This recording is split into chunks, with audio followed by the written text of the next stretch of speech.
Assalamu alaikum class. I'm Hiba Ijaz. Welcome to lecture number 21. We'll continue our chapter number 4 and today we'll discuss its last topic, that is memory chips. तो we'll see कि memory chips की क्या main categories हैं. उसके अंदर हम देखेंगे कि SIM है, DIM है, SD RAM है and DDR SD RAM हमारे पास है. सबसे पहले हम स्टार्ट लेते हैं कि SIM क्या है हमारे पास. बेसिकली आप लोग की जो कंप्यूटर सिस्टम्स हैं, इसमें आप लोग के जो मदरबोर्ड हैं, इनके ऊपर स्लॉट्स बना दी गई हैं. ठीक है, तो ये सिम जो है इस स्लॉट के अंदर, जो कि मेमोरी स्लॉट है, एक पर्टिकुलर स्लॉट है, उसके अंदर इंसर्ट की जाती है. अब सिम इटसेल्फ क्या है? एक सर्किट बोर्ड है. ठीक है, एक बोर्ड है और इसके ऊपर आपके पास यहाँ पे बहुत ज़्यादा चिप्स एग्जिस्ट करती हैं.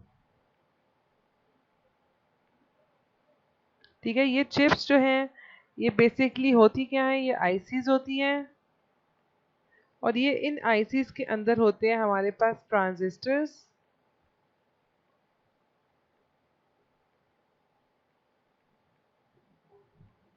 और एक ट्रांजिस्टर जो है हमारे पास, वन ट्रांजिस्टर जो होता है वो हमारे पास एक बिट डाटा को अपने पास होल्ड करता है.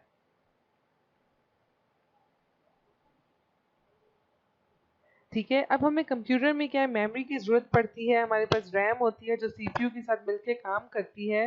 किसी भी चीज़ के ऊपर एग्जीक्यूशन करने के लिए हमें डाटा को सेव करना होता है तो हम लोग रैम में कर देते हैं.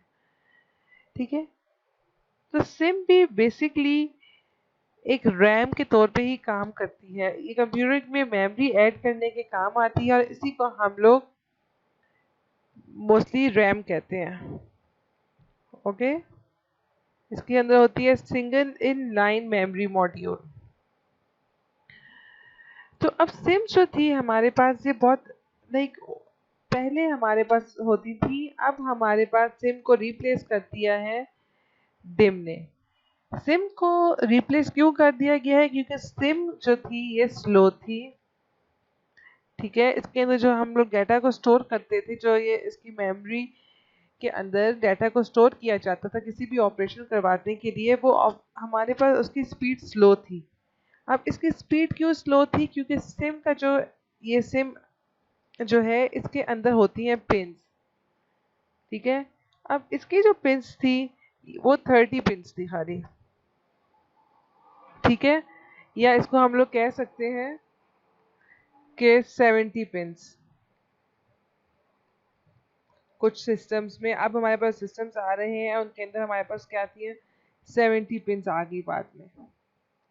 ठीक है, अब ये जितनी भी पिन्स हैं ये आपस में एक दूसरे के ऊपर डिपेंडेंट है. अगर एक पिन ऑपरेट कर रही है तो बाकी सारी पिन्स इस पिन के ऑपरेशन के ऊपर डिपेंडेंट है. ठीक है, और ये डिपेंडेंसी इसको स्लो बना देती है. और सिम जो है जो बस का इस्तेमाल करती है वो है 32 बिट बस का. वो एट ए टाइम सिर्फ 32 बिट्स ऑफ डाटा पे काम कर सकती है.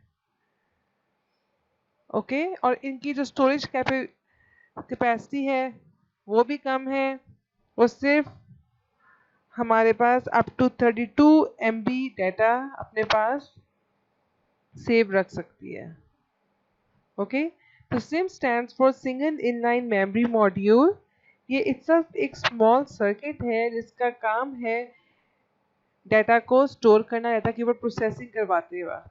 ओके, हमारे पास जो सिम होती है इसके अंदर मल्टीपल चिप्स लगी हुई होती हैं. जैसे कि आप देख सकते हैं हर चिप क्या है, एक इंटीग्रेटेड सर्किट, इटसेल्फ एक इंटीग्रेटेड सर्किट है.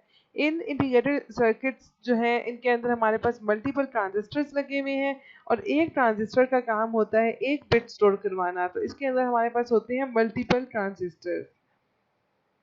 सिम को ही मोस्टली रेफर किया जाता है as random access memory. RAM क्या होती है हम डिटेल में पहले पढ़ चुके हैं. और सिम जो है वो सिर्फ 32 बिट बस का इस्तेमाल करती है और अपने अंदर जितना डाटा स्टोर कर सकती है उसकी रेंज है 256 KB से 32 MB तक।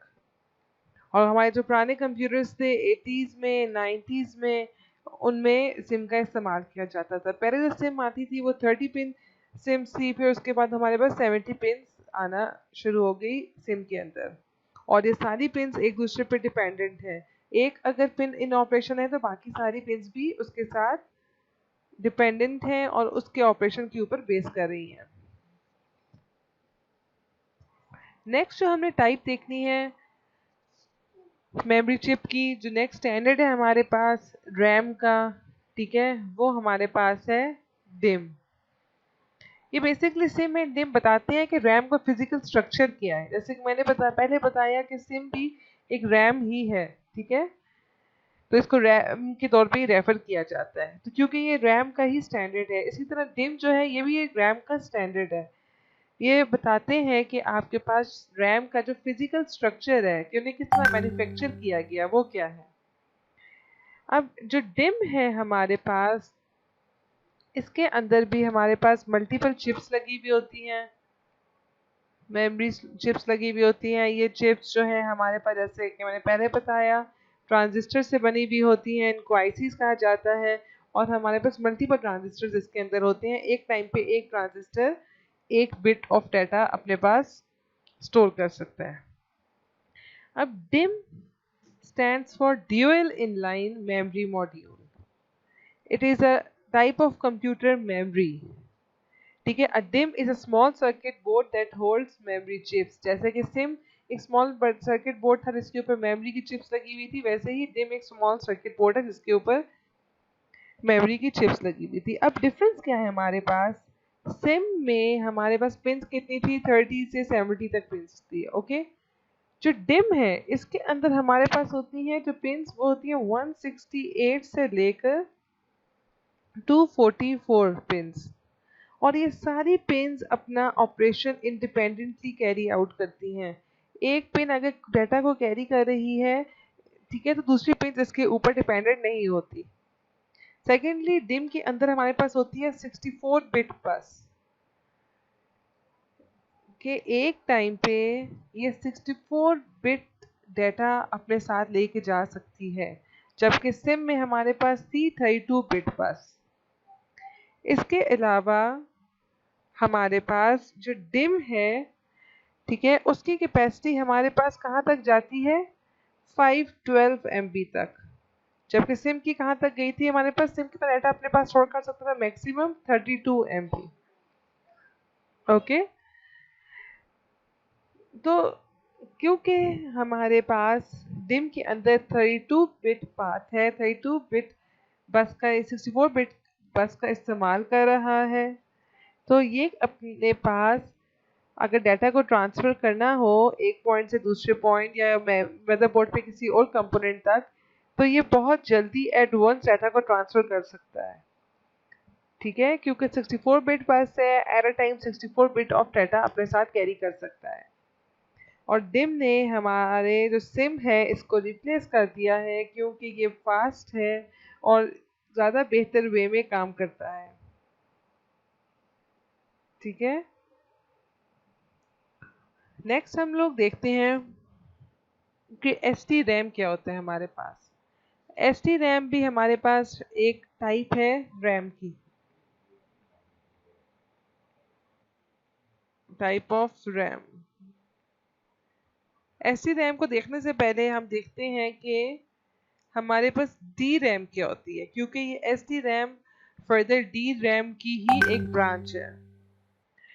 तो डी रैम हमने पिछले चैप्टर्स में भी हम लोग पढ़ के आए हैं, ठीक है। डी रैम बेसिकली हमारे पास स्मॉल कैपेसिटर्स होते हैं जिनका काम होता है डाटा को स्टोर करना, स्मॉल कैपेसिटर्स, ठीक है, और ट्रांजिस्टर्स भी होते हैं इसके अंदर। अब क्योंकि यहाँ पे ये कैपेसिटर्स डाटा को स्टोर कर रहे हैं, तो इन कैपेसिटर्स को हमें कुछ कुछ देर बाद रिचार्ज करना पड़ता है, ठीक है, रिफ्रेश करना पड़ता है ओके। और रिचार्ज रिफ्रेश करने की वजह से क्या होता है कि जो पिछला पड़ा हुआ डाटा होता है हमारे पास वो इरेज हो जाता है और न्यू डाटा आ जाता है। फॉर एग्जाम्पल हमारे पास इसके अंदर कहीं पे 3 पड़ा हुआ है तो हम रिचार्ज करेंगे, 3 रिमूव हो जाएगा और हमारे पास न्यू डाटा आ जाएगा। देन हम थोड़ी देर बाद इसको रिचार्ज करेंगे, देन न्यू डाटा आ जाएगा। तो इसकी वजह से हमारे पास मेमोरी की जो इशू है वो डी रैम में नहीं आता। ओके। अब हमारे पास डी रैम की एक टाइप है, वो है S D RAM. SDRAM stands for Synchronous Dynamic Random Access Memory। ठीक है, ये एक इम्प्रूवमेंट है स्टैंडर्ड DRAM को। ओके। अब इसका फायदा क्या होता है हमारे पास कि हमारे पास सीपीयू होता है जिसने हमारे पास जितनी भी इंस्ट्रक्शंस है उनको प्रोसेस करना होता है। ठीक है, सीपीयू किन इंस्ट्रक्शंस के ऊपर प्रोसेसिंग करता है? जो कि मेमोरी में पड़ी हुई होती है, हमारी मेन मेमोरी हमारी रैम में इंस्ट्रक्शंस पड़ी हुई होती हैं। ठीक है, और इंस्ट्रक्शंस हमारे पास बिट्स की फॉर्म में पड़ी हुई होती है, बाइनरी फॉर्म में। ये मैं एज एन एग्जांपल ले रही हूँ। ठीक है, कि ये हमारे पास कोई इंस्ट्रक्शन पड़ी हुई है। ये इंस्ट्रक्शन आती कहाँ से है? किसी भी इनपुट आउटपुट डिवाइस से आ सकती है। फॉर एग्जाम्पल हमारे पास यहाँ पे कीबोर्ड है। ठीक है, इससे हमने कोई इनपुट किया और वो हमारे पास यहाँ पे रैम में आ गया। ठीक है, कोई डाटा हमने डाल दिया। अब सीपीयू ने इस डाटा के ऊपर प्रोसेसिंग करनी है। ठीक है, सीपीयू ने अब इस डाटा के ऊपर प्रोसेसिंग करनी है जो कि कीबोर्ड से आया है, एक इनपुट आउटपुट डिवाइस से आया है। अब क्या होगा, सीपीयू ने इस डाटा पे प्रोसेसिंग करने के लिए इस डाटा को फेच करना है, मतलब कि रीड करना है, अपने पास लेकर आना है।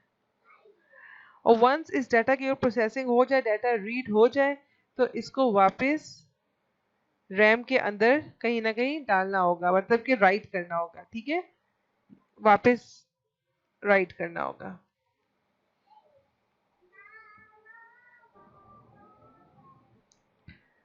सीपीयू ने बेसिकली क्या करना है? रीड करना है और राइट करना है मेमोरी के अंदर। अब यहाँ पे हमारे पास हो सकता है कीबोर्ड से कोई और इनपुट आ जाए। ठीक है, और हमारा जो सीपीयू है वो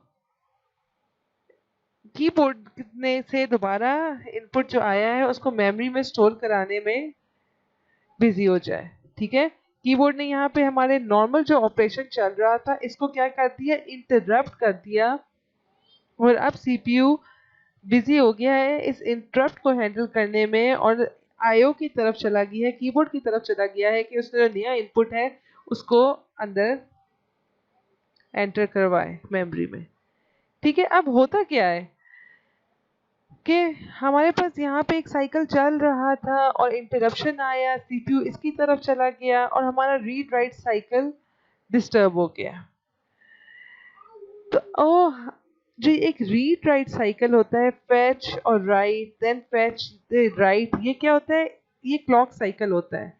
सीपीयू कितने टाइम में फेच और राइट कर सकता है, इसको हम कहते हैं एक क्लॉक साइकिल। हर वक्त सीपीयू की ये क्लॉक साइकिल चलते जा रहे हैं। ठीक है, अब ये फेच हो रहा है, राइट हो रहा है, क्लॉक साइकिल चल रहा था, यहाँ से इंटरप्शन आया। ठीक है, और ये क्लॉक साइकिल हमारे पास डिस्टर्ब हो गया। तो SDRAM बेसिकली है synchronous dynamic random access memory.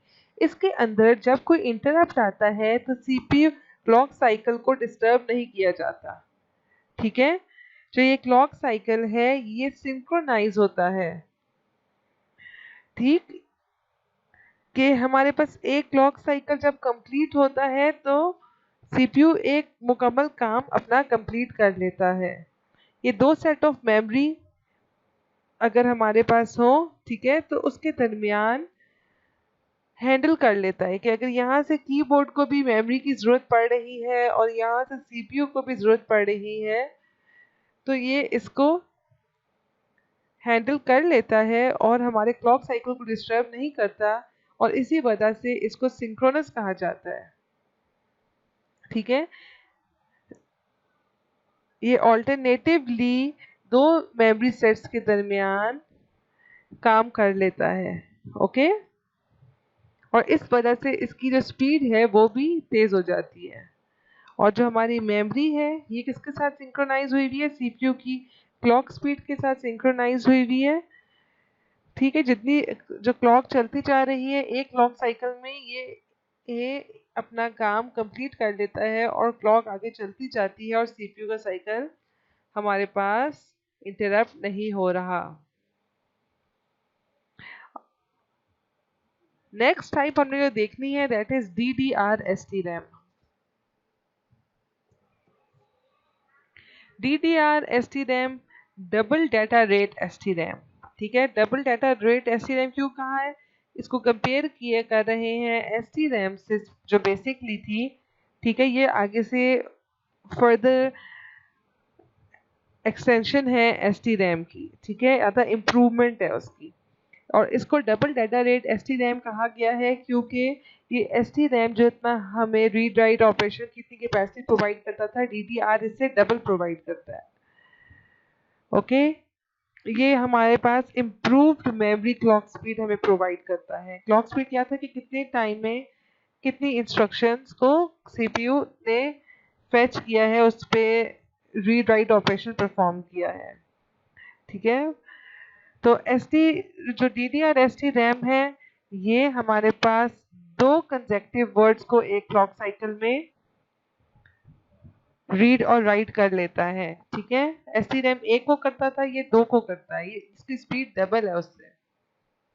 अब ST रैम में भी आगे हमारे पास वेरिएशंस आती जा रही हैं। DDR2 आई। ठीक है, इसकी वेरियस टाइप्स हैं DDR-ST रैम की। ठीक है, DDR2 है हमारे पास, DDR3 है। ठीक है, अब DDR जो 2 है हमारे पास, ये हमारे पास एक क्लॉक साइकिल में 4 वर्ड्स रीड राइट कर सकती है। जो DDR3 है ये हमारे पास 8 डेटा वर्ड्स को एक क्लॉक साइकिल में रीड और राइट कर सकती है, जबकि DDR-ST रैम दो कंसेक्टिव वर्ड्स को रीड राइट कर सकती है। ठीक है, तो जो बेसिक DDR है ये इसकी स्पीड डबल है as compare to ST RAM.